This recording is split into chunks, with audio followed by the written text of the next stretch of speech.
Hey, hello, fans of Intrepid. I'm Eric Bain, Curator of Aviation at the Intrepid Sea Air and Space Museum in New York City, coming to you once again with some of our virtual programming.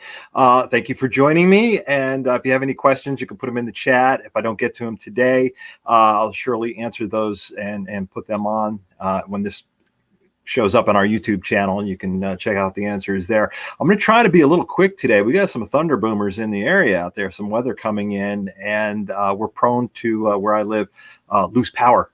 So I was going to do two airplanes today. I'm going to continue with the program I've been doing. Why did you paint it like that? And this would be part 4. Like I said, I'm going to try to get through one of these airplanes. There's a second one I had lined up, but I may cut it short if the thunderstorms seem to be getting close. That airplane, the airplane I'd like to talk about today, is our Israeli Air Force Kafir. Kafir is, in English, that translates to lion cub. A little bit of history on this airplane. The Israeli Air Force was using a very similar airplane built by the French called the Mirage 3, built by Dassault. The Dassault Mirage 3 was a great air-to-air fighter, and it was just, didn't have that capability for ground attack. And the Israelis, about around the mid-1960s, they asked Dassault to help them develop a fair-weather ground attack version of the Mirage. This ended up being called the Mirage 5. And in 1968, there was a lot of tensions in the Middle East, and an arms embargo was imposed upon Israel by the French government. Most of the Western powers imposed arms embargoes on everybody in the area, trying to cool off tensions. But the Mirage 5 was almost ready to go into production, and the Israelis really wanted that airplane. So by using a little bit of back engineering techniques, a little bit of corporate espionage, to get, find the plans for these things, these Israelis produced an unlicensed copy of the Mirage 5. Around the same time, Israel was also using the big F-4 Phantom II, which was an American jet, and it had twin General Electric J79 turbojet engines in them, which were just awesome engines. And the Israelis actually had license to build the J79 for their F-4 Phantoms in Israel, so they didn't have to rely on importing these things in. They could build their own. So what they did is they took the Mirage 5 technology that the French have developed in the airframe, and they married it to this wonderful airplane. And let me advance my slide here. And that became the Kafir. And they just had to make the body a little fatter for that big J79. There's an extra little intake scoop right at the base of the vertical stabilizer to help cool the afterburner. But what they ended up with was a really fast multi-purpose jet, the Kafir. They're out of service now. They used them for a number of years, about 20 years. And by the late 1990s, they had retired them all. But some of these are still flying in places like Colombia and Ecuador. And I think Sri Lanka had been flying some of these. So they were able to export this jet. Of course, there was limitations on who they could sell the jet to because they were using American technology in the jet engine. So our State Department had a say in who the Israelis could sell this jet to. But we have one of these on our flight deck, and it's just we're just so happy to have. This was a gift from the Israeli government. Before I get into showing you ours, I want to show you this jet. Now, if you look at this is a Kafir, but notice that it has U.S. markings right there on the intake. Just after the intake lip for the jet engine, you'll see the U.S. star and bar, the Navy insignia on the back. The U.S. Navy and Marine Corps between 1985 and 1989, they leased 25 of these from the Israeli government to use in what we can call Top Gun training. Officially, it's called dissimilar air combat training. But if you remember the movie Top Gun, the first movie, you remember Tom Cruise zipping around his F-14. He was chasing the mock bad guys, which were actually his instructors, and they were flying in the movie A-4 Skyhawks. Now, what the Navy wanted to do, if you have a pilot and you want to teach him air combat maneuvers against an adversary, you don't really want to teach him these maneuvers using a jet as an adversary that he's maybe familiar with. And he knows the limitations of that jet. So you want to kind of introduce him to something that's going to act a little surprising. Maybe it's going to do things that he wasn't expecting. That's real training. And that's why the Navy and the Marine Corps leased Kafirs from Israel. When they wrapped up the program in '89, many of the Kafirs that were brought to the United States for the Navy to use remained in the United States. One in particular ended up on the deck of the Intrepid. The rest of them, and maybe some new ones even, because this is a newer model of the Kafir. I can tell by the larger canards up there on the intake areas around the engine. But there's a company, this is a private company called ATAC, and you notice that this airplane has an American civilian registration N number on it.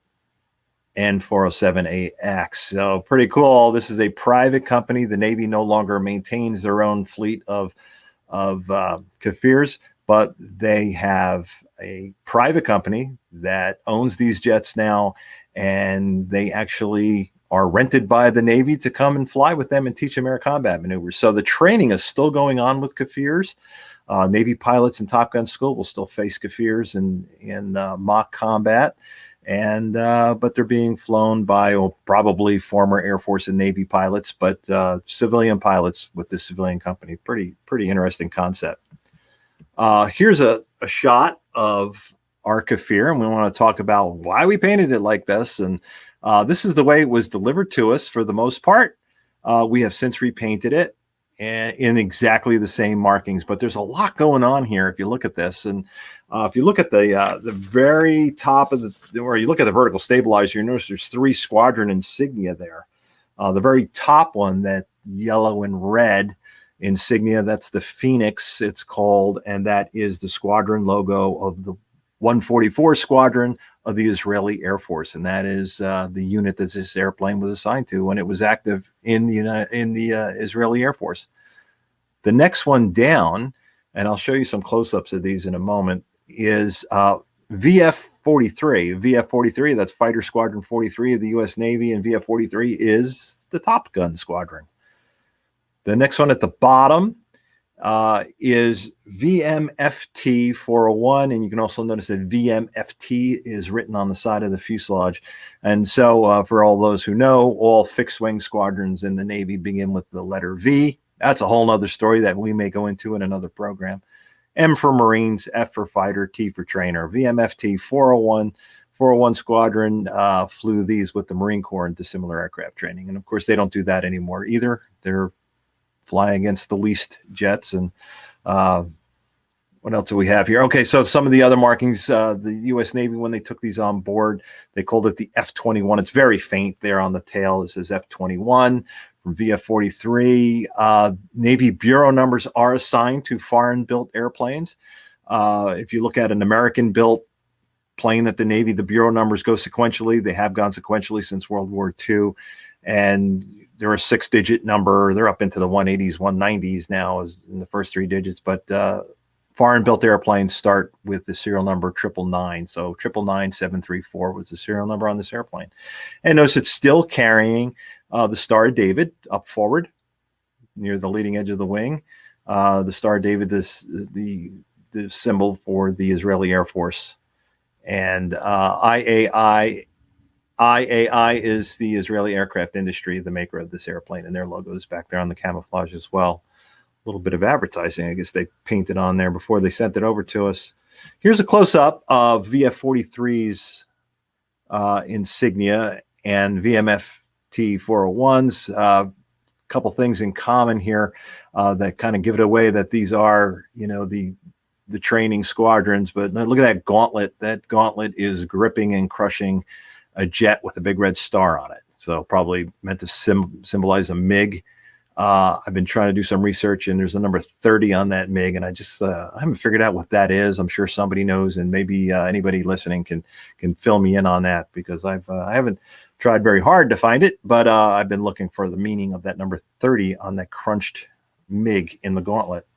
And then VMFT 401, their logo is once again, there's the Kafir in the middle and a red star symbolizing adversaries, which, traditionally in the Cold War was the Soviet Union. And that's what that was for.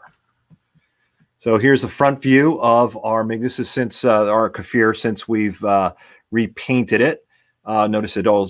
The first picture I showed you from the back, that was the paint job was starting to fade. This is brand new and shiny, but we've replicated it completely, including the Kafir logo on the nose. Notice it's very hard to see. It's in powder blue below the canopy, forward of the engine intake, and there's some block-off plates in the engine intake. Those are ground handling things, just to keep dirt and dust out of there. That came with the jet. But right forward of that, I don't know if you can see it, it kind of powdery blue, is the U.S. insignia. So this airplane is actually carrying the national insignia of two different countries, the United States and Israel. Really fascinating markings on this airplane. So we have a lot of fun repainting this. We took just hundreds of photographs to document it. It's just the way we do it. Top, bottom, sides, distance, close up, a lot of measurements. We hold up measuring sticks alongside of markings when we take the photographs, so we can get all the font sizes right and all the images correct. So it's quite a bit of fun. I'm kind of rushing along here. So I do, the thunderstorms outside seem to be abating a little bit. So I still have some time. So I'm going to go into our second airplane, and that's our Mb339. And this was, like the Kafir, a gift from the Israelis. This is a gift from the Italian Air Force, the Aramaki Mb339. And so this airplane dates, well, the design goes back into the 1970s. They first flew around 1976. And it was designed basically as a trainer. You can see it's a two-seat tandem seating. It's a small little compact jet, but it's really, really versatile. It could not only be used as a training jet, it had several hard points on the wings and on the center line there where you can carry stuff like bombs and rockets. So it was double duty as a ground attack airplane. And there it is in the ground attack mode. So that is a 339. That's a more updated version of the 339. Of course, it looks very different in different paint. Combat ready. Got some tip tanks on it for extra fuel.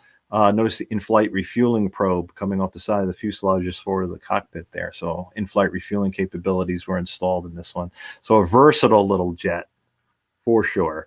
And here it is doing its most famous role with the Frecce Tricolori. And the only thing worse than my Italian is my English, but that translates to the tricolor arrows, the tricolor representing the flag of Italy. And you can see that the jets in their large ship formation here are all different color smokes, and that is the color of the Italian flag. And if you've ever seen, I've got a chance to see this team perform in person just once when I was stationed in England, and they're spectacular. Just spectacular. There's the 10 ship formation is just an amazing thing to see. They had a really bad accident in Germany where they lost a couple of pilots, and the airplanes collided on a very daring maneuver where they go kind of vertical and they burst apart into different directions, and they all loop around, and then they crisscross low to the ground. And it's a game of inches, and they had a miscalculation. It was tragic. Don't want to talk about bad stuff, but that was kind of a no-brainer. Why did we paint it like that? And it's been we haven't really done a full repaint on our Mb339, but we have touched it up extensively because of the weather. We also tend to cover the canopy quite often.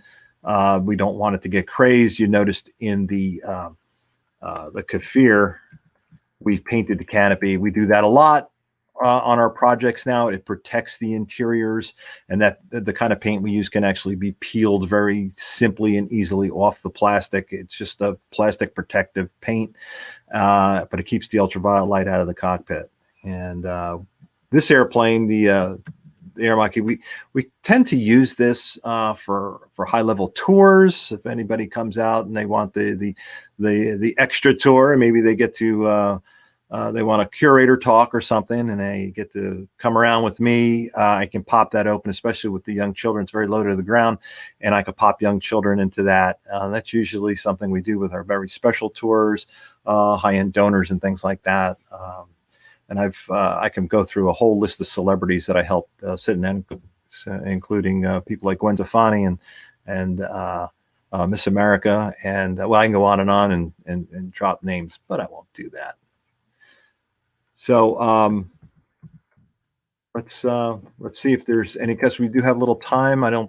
There's oh yeah, we got one question here. Are training aircraft generally two-seaters, or are there one-seater training aircraft?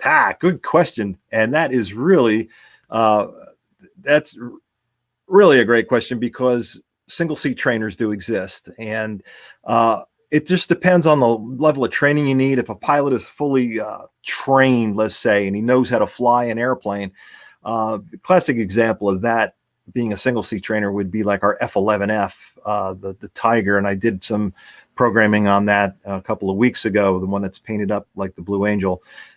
Single seat trainers, a lot of those airplanes, they were considered obsolete for fleet purposes because there was better airplanes that could be fighters out there that could be deployed on carriers, but they had all these airframes that were kind of going to waste, so they used them as single seat trainers. But these are for pilots that already know how to fly, already know the maneuvers, and are going to be using it for maybe advanced training. But a trainer like this Aramaki, this very well would be seeing somebody who learned how to fly on probably a lower performance airplane, and now they're going to get their first taste of jet performance. And it's a completely different thing, because now you're dealing with ejection seats, you're dealing with going real fast. So two-seat trainers are pretty common for basic flight training, and single seats for advanced. Hey, I'm hearing more thunder and lightning through the windows here. I'm afraid I'm going to lose power. I am going to bail on you, but please let me know if you have any questions in the comments. And as always, we like to keep this programming free or cheap. And if there's going to be links below, and coming up, I'll be doing this. I do this every other Monday, but also coming up tomorrow, I believe. Yeah, tomorrow, today's June 7th, 2021. We're recording this tomorrow, June 8th. If you're seeing this live, check out our website and see what our other programming is. We always have our aircraft restoration folks on Wednesday, but tomorrow we're going to be working with Atlas Obscura, and our curator of history, Jessica Williams, will be taking you down into the archives and into the collections area and showing you stuff that's not on display. So it's Atlas Obscura. Look for it on our website. And until next time, this is Eric Bain, Curator of Aviation at the Intrepid Museum. Send your questions in, and love to hear from you. Bye-bye.